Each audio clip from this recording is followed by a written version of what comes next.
Assalamualaikum warahmatullahi wabarakatuh. Halo teman-teman, perkenalkan nama saya Evi Fitriani Mongarofah dari kelas 2A dengan NIM K7121095, Program Studi Pendidikan Guru Sekolah Dasar Kebumen, Fakultas Keguruan dan Ilmu Pendidikan Universitas Basmat Surakarta. Adapun pembuatan video ini sebagai pemenuhan tugas mata kuliah Pendidikan Kewarganegaraan dengan dosen pengampu Bapak Dr. Aris Wahyudi MPD. Tujuan pembahasan materi pada video kali ini yaitu untuk mengetahui pengertian dari ancaman serta mengetahui macam-macam ancaman. Langsung saja kita masuk pada materi yang pertama yaitu pengertian ancaman. Dalam Undang-Undang Nomor 3 Tahun 2002 tentang Pertahanan Negara, ancaman adalah setiap usaha maupun kegiatan baik dari dalam maupun dari luar yang membahayakan kedaulatan negara, keutuhan wilayah negara, dan keselamatan segenap bangsa. Sedangkan dalam Undang-Undang Nomor 34 Tahun 2004 tentang Tentara Nasional Indonesia, istilah ancaman juga diartikan sama, yakni setiap usaha dan kegiatan baik dari dalam negeri maupun luar negeri yang dinilai mengancam atau membahayakan kedaulatan negara, keutuhan wilayah, dan keselamatan segenap bangsa. Nah, kita masuk dalam macam-macam ancaman. Menurut buku putih pertahanan tahun 2008, ancaman yang membahayakan keamanan dan kelangsungan hidup berbangsa dan bernegara itu ada dua macam, yaitu ancaman militer dan ancaman non-militer. Ancaman militer sendiri yaitu ancaman yang menggunakan kekuatan bersenjata yang terorganisasi yang dinilai mempunyai kemampuan yang membahayakan kedaulatan negara, keutuhan wilayah negara, dan keselamatan segenap bangsa. Ancaman militer ini dapat berupa agresi, pelanggaran wilayah, pemberontakan bersenjata, sabotase, spionase, aksi teror bersenjata, ancaman keamanan laut dan udara, serta konflik komunal. Nah, yang kedua yaitu ancaman non-militer. Ancaman non-militer ini adalah ancaman yang dinilai mempunyai kemampuan yang membahayakan kedaulatan negara, keutuhan wilayah negara, dan keselamatan segenap bangsa negara. Namun, dalam ancaman non-militer ini tidak menggunakan atau tanpa bersenjata. Ancaman militer dapat berupa ancaman berdimensi ideologi, politik, ekonomi, sosial budaya, teknologi, dan informasi, serta ancaman yang berdimensi keselamatan umum. Selanjutnya kita akan kupas satu persatu ancaman non-militer dari berbagai dimensi. Dan yang pertama itu ancaman berdimensi ideologi.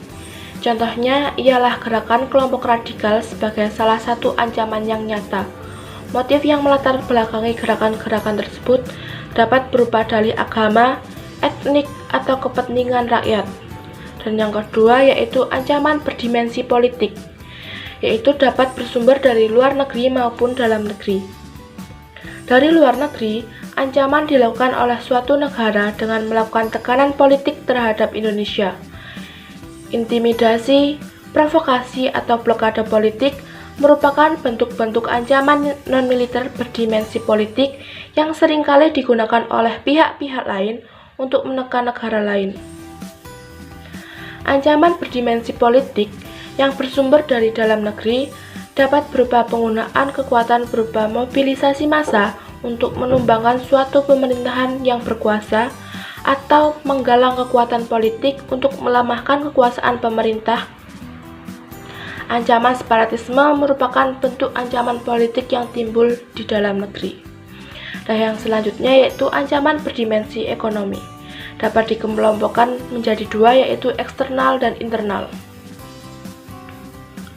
Dalam konteks Indonesia, ancaman dari internal dapat berupa inflasi dan pengangguran yang tinggi, infrastruktur yang tidak memadai, penetapan sistem ekonomi yang belum jelas, ketimpangan distribusi pendapatan ekonomi, biaya yang tinggi.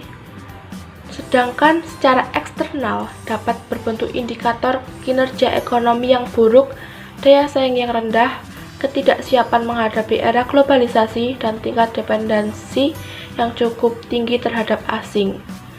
Nah, yang keempat yaitu ancaman yang berdimensi sosial dan budaya. Dibedakan antara ancaman dari dalam dan ancaman dari luar. Ancaman dari dalam didorong oleh isu-isu kemiskinan, kebodohan, keterbelakangan, dan ketidakadilan. Isu tersebut menjadi titik pangkal timbulnya permasalahan seperti separatisme, terorisme, kekerasan yang melekat berurat berakar, dan bencana akibat perbuatan manusia. Ancaman dari luar timbul bersamaan dengan dinamika yang terjadi dalam format globalisasi. Hal ini ditandai dengan penetrasi nilai-nilai budaya dari luar negeri yang sulit dibendung yang mempengaruhi nilai-nilai di Indonesia. Dan yang kelima yaitu ancaman berdimensi teknologi informasi adalah munculnya kejahatan yang memanfaatkan kemajuan iptek tersebut, antara lain kejahatan cyber dan kejahatan perbankan, serta lambatnya perkembangan kemajuan iptek di Indonesia sehingga ketergantungan teknologi terhadap negara-negara maju semakin tinggi. Dan yang selanjutnya yaitu ancaman berdimensi keselamatan umum. Ialah adanya bencana alam seperti gempa bumi, meletusnya gunung berapi, dan tsunami.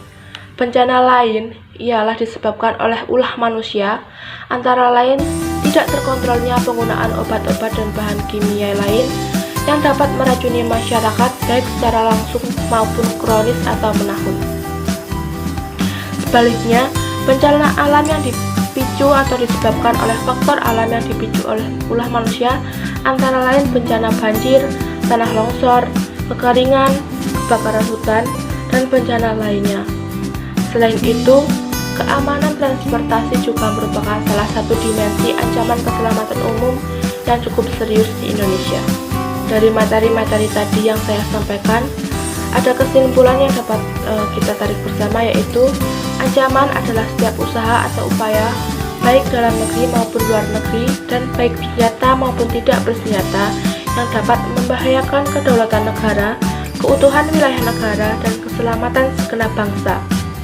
Ancaman sendiri dibedakan menjadi ancaman militer, yaitu ancaman bersenjata, dan ancaman non-militer, yaitu ancaman yang tak menggunakan bersenjata, yang tidak menggunakan senjata, yang mempunyai beberapa dimensi, yaitu mulai dari dimensi ideologi, politik, ekonomi, sosial budaya, teknologi informasi, dan keselamatan umum. Nah, itulah materi yang dapat saya sampaikan pada video kali ini. Semoga bermanfaat untuk semuanya. Wassalamualaikum warahmatullahi wabarakatuh.